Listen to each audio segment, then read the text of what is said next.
You value what gives you the most numbers. You value the things that give you the most return on your investment.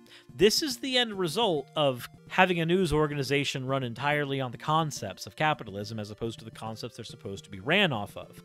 When everything is boiled down to money and who and what can make you the most of it, the idea behind being fair and balanced kinda goes out the window.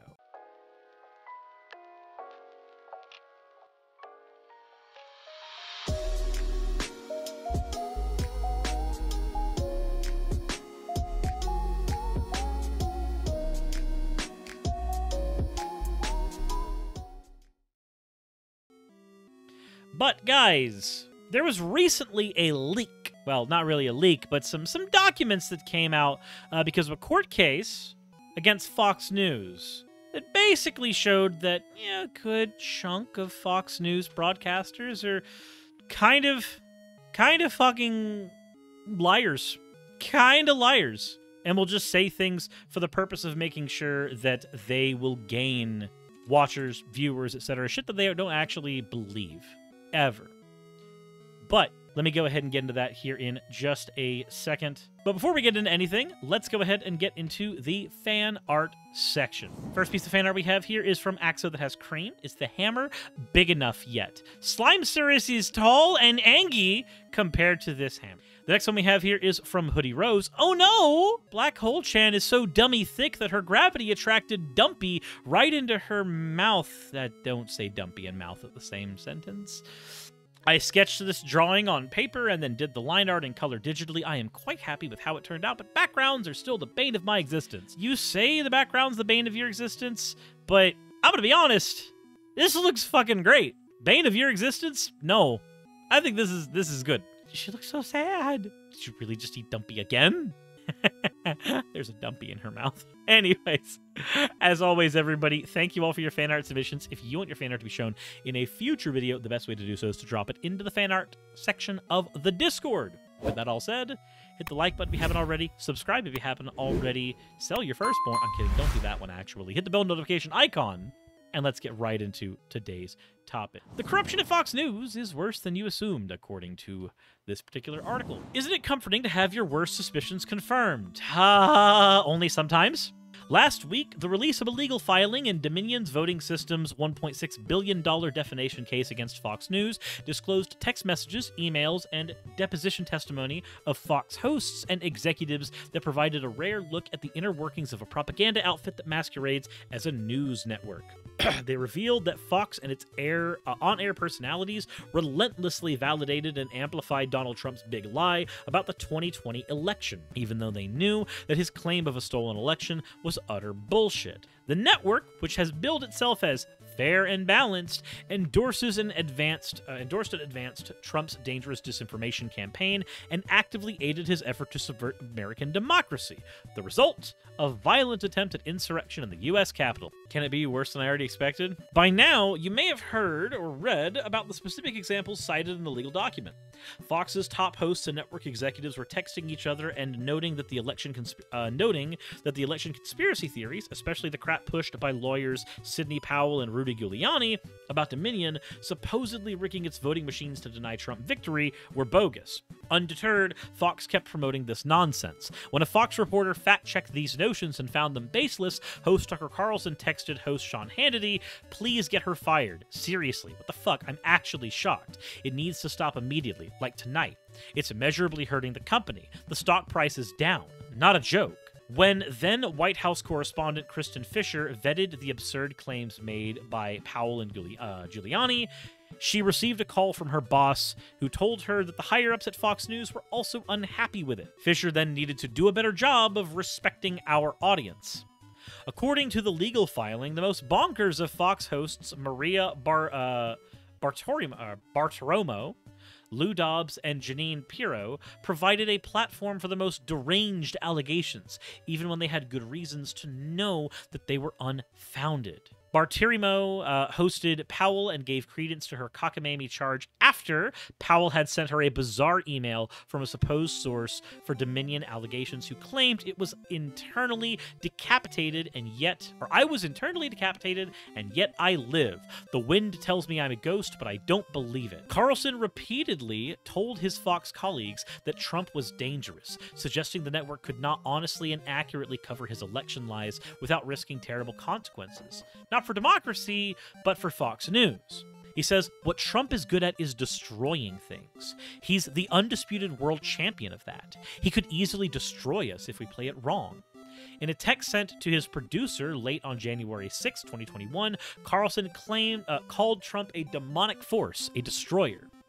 Did he ever share this view with his audience? Of course not. And even though he privately denigrated the 2020 election conspiracy theories as rubbish, Carlson still had Mike Lindell, the My Pillow guy, on his show and handed him a platform to spout his usual crackpot accusations about Dominion conspiring with the deep state and other nefarious entities to falsify the vote count in Joe Biden's favor. No other self-proclaimed organization news organization has ever been so fully discredited as Fox has been with this one legal brief. You should also read the document, because that is available for anybody to read. Of course, it would be not here. I say that, but I actually have that document right here. This one. This is the legal document. It's 192 pages long. If you ever want to ram your head through a bunch of cinder block, this is probably the most efficient way to do so. But you can go ahead and read through all of the allegations here, and you can also see all of the private conversations that were pulled out via subpoena that got us where we are today in figuring out exactly how bullshit Fox News is. Not that we didn't already know that. This is not the case of one reporter, one editor, or one story going off the rails. This is an indictment of an entire outfit. The full barrel of apples is rotten to its core. What this filing demonstrates is that the Fox universe is racked with corruption, greed, fear, irrationality, cynicism, and ignorance from top to bottom. That ought to be the ultimate takeaway. Let's start with the top, Rupert Murdoch, the hands-on 91-year-old ruler of this evil empire.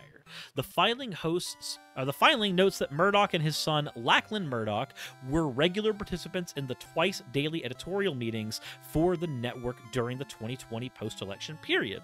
One email Murdoch sent to Suzanne Scott, the Fox CEO, on November 16th indicates that he helped shape the network's strategy for covering Trump's falsehoods.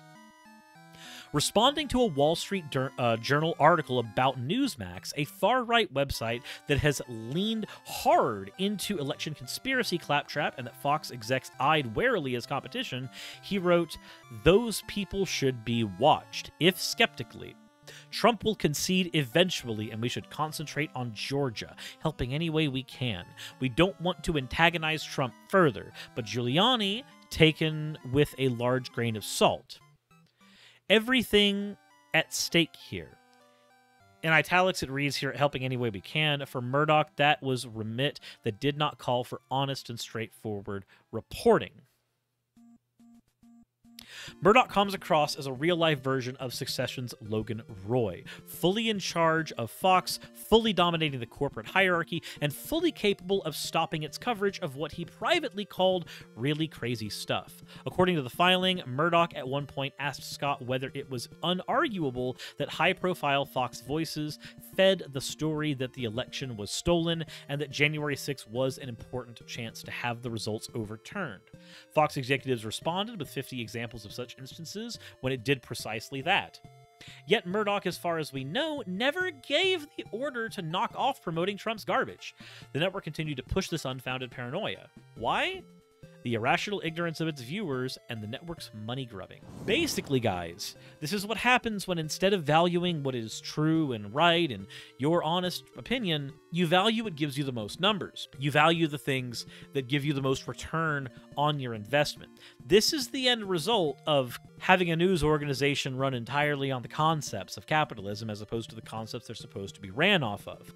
When everything is boiled down to money and who and what can make you the most of it, well, the idea behind being fair and balanced kinda goes out the window, kinda dies. Democracy is a thing that we need to be able to keep, but it's very hard to keep it in the way that we do if it is not financially viable. So when it's more financially viable to disparage the system of democracy that we have, well, you do the math. But let's go ahead and continue. As I noted in my recent book, American Psychosis, a historical investigation of how the Republican Party went crazy, for 7 decades, the GOP has been both exploiting and encouraging the grievances, resentments, and fears of its conservative base. Fox has been doing the same for the past 26 years. It has presented a steady stream of paranoia and conspiracy theories to its audience, constantly declaring that the Democrats and the left are out and trying to destroy America with death panels, a war on Christmas, critical race theory, Antifa, open borders, gay rights, the replacement of white people, climate change actions, a secret socialist Muslim president, and anything else that will inspire rage and fear. No surprise, the network's viewers, with their extreme biases, are then confirmed by Fox, believe all of this bunk and then crave more. Fox had long catered to viewers who lived in an alternative and frightening reality. Joe Biden's a pedophile commie, and recklessly reinforced their fact-free anxieties. After Trump was declared the loser, Geeky is still alive. Thank you so much for the raid. What were you doing? We're covering Fox News being shown to be a bunch of liars. After Trump was declared loser and falsely insisted on the election being rigged against him, these viewers, assuming the worst of the God-hating and USA-despising libs, fully accepted his lies and expected the network to bolster and lead the charge. Just as the GOP had become hostage to a base that has been radicalized over the years, thanks to the divisive and demagogue politicking of Newt Gingrich, Sarah Palin, and the Tea Party, and then Trump, Fox News was dependent upon a rabid and Trumpified audience for ratings, and thus revenue. Its hosts and personalities feared the wrath of Fox viewers who had been conditioned by years of Fox mannequin and skewed coverage to yearn for even bloodier red meat, and who now demand the network champion the big lie. They were enraged that Fox on election night called Arizona for Biden, and then days later declared Biden the ultimate victor. That ire, the Fox team worried, could lead to the viewers switching off Fox News and heading towards Newsmax. The filing here is filled with texts and emails between Fox executives and hosts emphasizing that they had to kowtow to their incensed viewers. Carlson told Scott directly, "I've never seen a reaction like this to any media company. It kills me to watch it." In an exchange with Lachlan Murdoch, Scott stated that in order to maintain the trust of viewers, the network had to let them know we hear and respect them, which meant to play the Trump-fueled unfounded belief that the election was crooked. In another message to another Fox exec, she termed calling Arizona for Biden a failure to protect the brand. In a different message, Scott noted, "The audience feels like we crapped on them, and we damaged their trust and belief in us. We can fix this, but we cannot smirk at our viewers any longer." Put simply, Fox could not tell the audience the truth, and their audience could not handle it. Carlson realized this. After Fox declared Biden the winner, he texted his producer, "Do the executives understand how much credibility and trust we've lost with our audience? We are playing with fire for real. An alternative like Newsmax could be devastating to us." Hannity viewed the situation the way a politician, not a journalist, would. He told fellow host Steve Doocy that the network was facing a major backlash from the audience. He texted Carlson and Ingram. "The network is being rejected," Carlson responded. "I've heard from angry viewers every hour of the day, all weekend, including at dinner tonight." To which Hannity replied, "Same, same, same. Never before has this ever happened." Yeah, this is what happens when you radicalize an audience and then you whiplash them. When you feed them a whole bunch of lies and then you decide it's time to finally start telling the truth, even if it's only in the smallest of ways, even if it's only in the way that you are forced to. When you do that, your audience can and will turn on you very, very quickly, because this is an audience that has been conditioned that the world is the way that you've been presenting it for years. And the minute you pull that wool from their eyes, you will experience the backfire effect. When you know that what you're feeding people is a lie, not only do you lose their trust, but the whiplash of reality they have to get is insane. Carlson, Hannity, Ingram, and the rest of the Fox News crew had trained their viewers to believe the worst of the Democrats and accept the flood of lies from Trump and his comrades on the right. Now they couldn't flip the switch, and they're worried about their livelihoods. If they told their viewers the truth, there was no significant election fraud, the conspiracy theorists were hurling hogwash, their audience would turn to Newsmax and the network would suffer financially. So as Dominion's lawyers claim in this brief, Fox hosts and executives spoon-fed their viewers more lies and falsehoods, knowing this was all one big con. The cynical hustle was in sync with Trump's brazen attempt to torpedo the U.S. Constitution and prevent the peaceful transfer of power. Days after the election, Steve Bannon, the former Trump advisor, sent a message to Bartiromo, said 71 million voters will never replace Biden. This process is to destroy his presidency even before it starts, if it even starts. We either close on Trump's victory or we delegitimize Biden. The plan. Bannon was not passing information to a journalist looking to report on what the Trump crowd was plotting. This was a note shared with a partner who Bannon expected to join the Trump scheme to sabotage democracy. Given the evidence cited in this filing, Bannon was right to expect this. To some, it's no big shock to discover that Fox is driven to inflame, not to inform. But if there were ever any debate about that, this document settles the matter. For financial profit, Fox has for years radicalized its viewers and reaffirmed their most profound apprehensions with most malevolent biases. In the aftermath of the 2020 election, Fox had to pander to what they had created or risk losing audience share. It chose the latter, opting for demagoguery over democracy in order to make a buck. With these revelations, Fox ought to be permanently branded a fraud, yet that won't happen on the right. It remains far too useful for Republicans to use this news site still.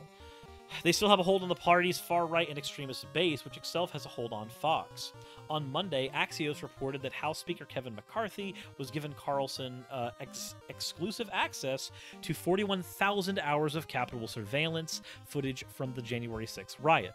McCarthy, who once promised more accountability in Congress, is handing this booty only to a broadcaster who promoted the idea of the January 6th assault and that it was a false flag operation mounted by the deep state, who had been revealed in this filing to be a scheming phony who knowingly promotes lies for profit.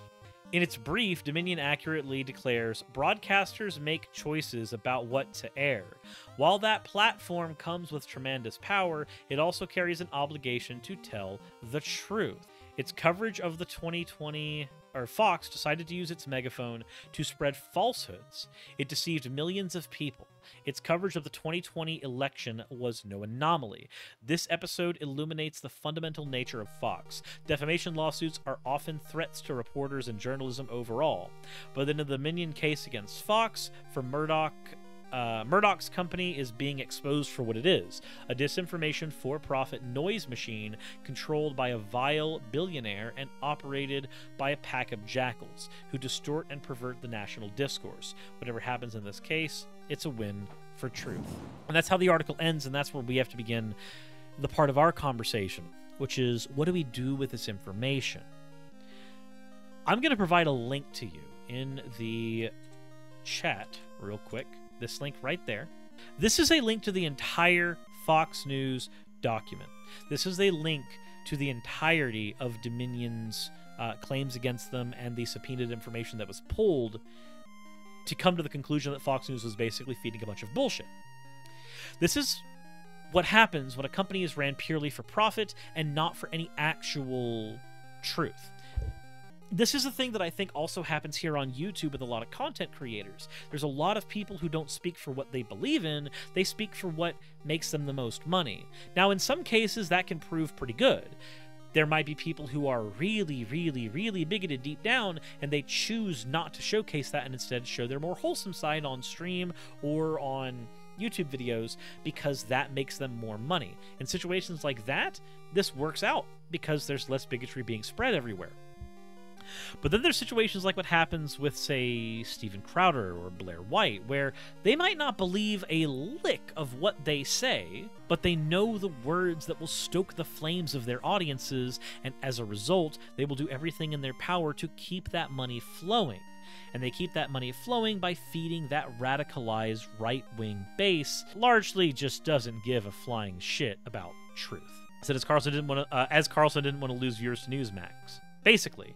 So think about it. If you are a creator, whether you're in the news cycle or you're in, say, here on YouTube, you have to look at everybody else around you as competition, basically. And if you want people to stay with what you're doing, you're going to need to convince them that it's good to stay with you. If you have a base that is expecting you to operate a certain way, then you try to find a way to operate that will maintain your revenue, that will maintain your ability to continue surviving. Fox News is what happens when that survivalist mentality is taken to its logical extreme. When people are not allowed by their corporate execs to say the stuff that is true and right, and are being forced instead, well, not really forced, but encouraged at the very least to spread misinformation so the company can continue to make money. It's an advertising scheme. It's a bait and switch.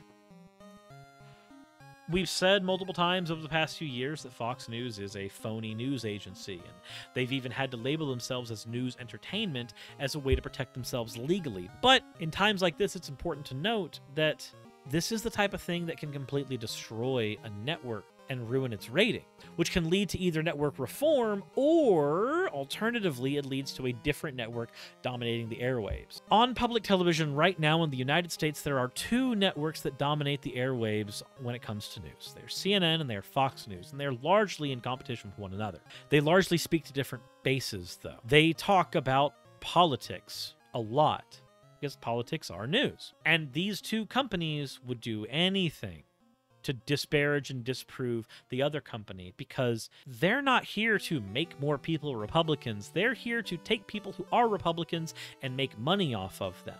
If people become Republicans and they are the major news source to go watch, then they are more likely to make more money, so they have to do everything in their power to maintain being the news source people have on the Republican Party. And as we've seen here, that comes with a lot of lies.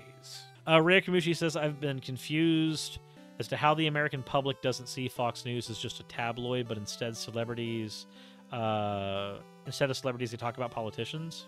I think it's habit. I really think it's habit. You grow up on Fox News, and even though more information comes out showing it's bullshit, you still end up watching it because it's habit. It's very hard to break that habit. I have family that watches Fox News all the time, and the only thing I've been able to do to make it stop sometimes is by arguing with the person on the TV, making everybody really uncomfortable. Basically doing what I do on my channel, but in real time. Not a thing I would suggest you do, but a thing that I've done on at least one family gathering to, for me at least, comedic effect. For some people, it confirms their biases.